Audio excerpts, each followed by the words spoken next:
So I got into sound design and composing mainly through being a musician. I've been playing music since I was at primary school. Like a lot of kids, I started playing the recorder. Always had the music bug, you know, always wanted to play. And as I got older, I started playing the clarinet, which because it's a wind instrument, had a very similar feel to the recorder. I kind of grew up around hearing a lot of music, pop music and rock and hip hop. Techno was big at the time when I was getting into music, as well as kind of the 60s music that my mum would play, the Indian music that my dad and my family would play. And I suppose that's what got me into working and trying to create music that felt good to me. So now we'd call that a composer. I didn't necessarily think of that as being a composer at the time. I wrote tunes and I studied at the Royal Northern College of Music in Manchester. In the meantime, at this time, there was kind of quite at Contact Theatre in Manchester, they were very open to bringing in new artists. And it was a way in for me to meet a lot of artists in Manchester, poets, dancers, writers, as well as musicians.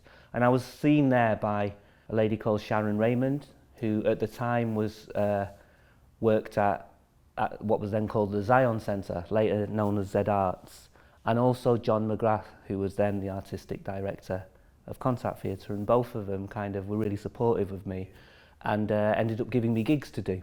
After doing a gig, John McGrath asked me to compose a show. And it was Storm by Lem Sissay. I was working with Steve Brown, who after the bomb and when the theatre was being redesigned, Steve Brown really set up the sound system and the speakers and how sound worked in the theatre, you know, with real detail, really ahead of his time.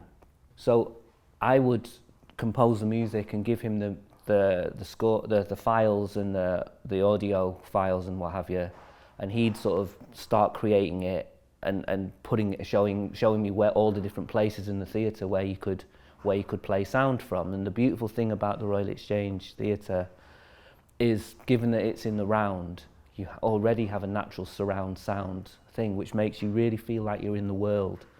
And we've got speakers like all around, surrounding you on all the different levels, some pointing from the roof pointing down towards you, some underneath the seats. We've got sub-bass speakers under the stage. You can place speakers all over the place. And then also, given that the theatre module is inside this huge hall, we've got speakers placed outside the hall as well. So you can play sound that fills the space and just surrounds it.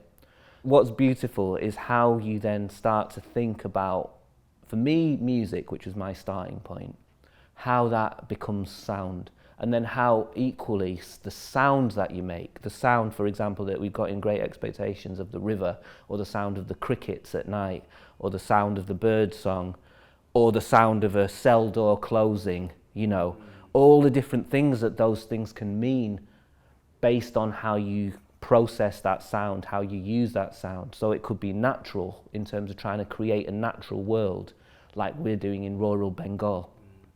But it could be, you can also then create the sounds of the city when he moves to Calcutta, Pipley in our story, Great Expectations. But equally, you can, as things get kind of more twisted and strange and dark, you know, you can change the way that bird song or those crickets might sound.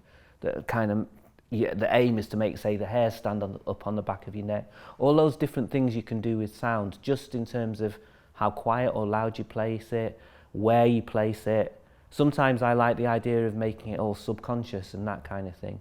So I suppose thinking about sound design for me came firstly from music.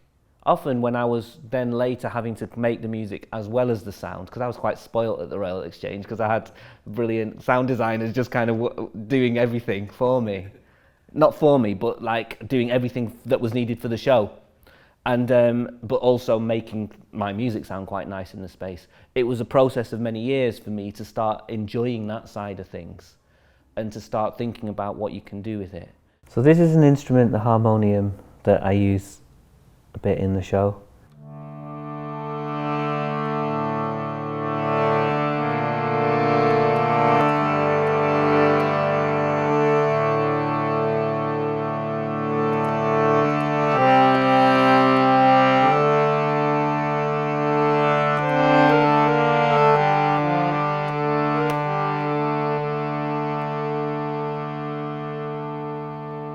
And so sometimes I might take that sound and just play it really quietly underneath the speech, so soft that you don't even hear it, but it just changes the atmosphere.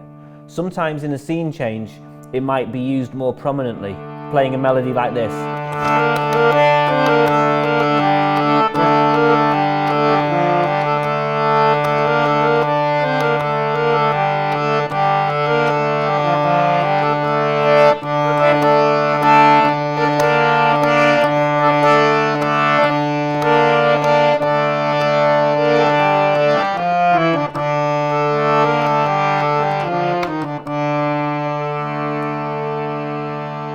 So those are I'm using kind of Indian scales to play that kind of thing. It helps, as well as the instrument, gives you that feeling of Bengal. These kind of notes.